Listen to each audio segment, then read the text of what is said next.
La Réunion vit C'est le vrai. troisième jour d'éruption de la fournaise.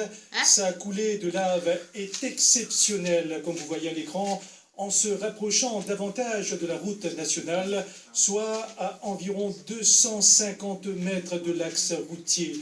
La hauteur de ces projections est toutefois inférieure à 20 mètres, alors que le cône qui s'est édifié fait une dizaine de mètres de haut. Et le volcan qui fait une dizaine de mètres de haut. Et le volcan qui s'est réveillé pour la 5e fois cette année attire tout de même des visiteurs qu'on surnomme les piétons de la fournaise. Regardez. Sur la route des laves, comme sur ce sentier improvisé, les piétons de la fournaise. Il est plus de 2 heures du matin, l'affluence est encore impressionnante.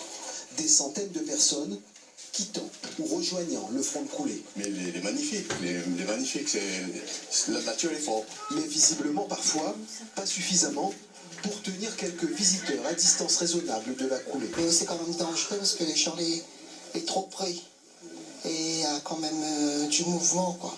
Confirmation, avec ce jeune allumant sa cigarette en touchant la roche rougeoyante, ou encore ce selfie au pied de la coulée. Vous n'avez pas un petit peu peur, non? Un petit peu. Mais ça vaut le coup. Merci. Vous n'avez pas de l'imprudence? Ah, forcément un peu, mais on n'obtient rien sans risque.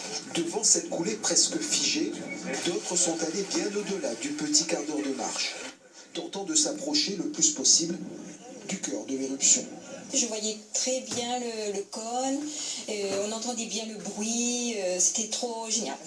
Génial, jusqu'à environ 5 heures du matin. Tali.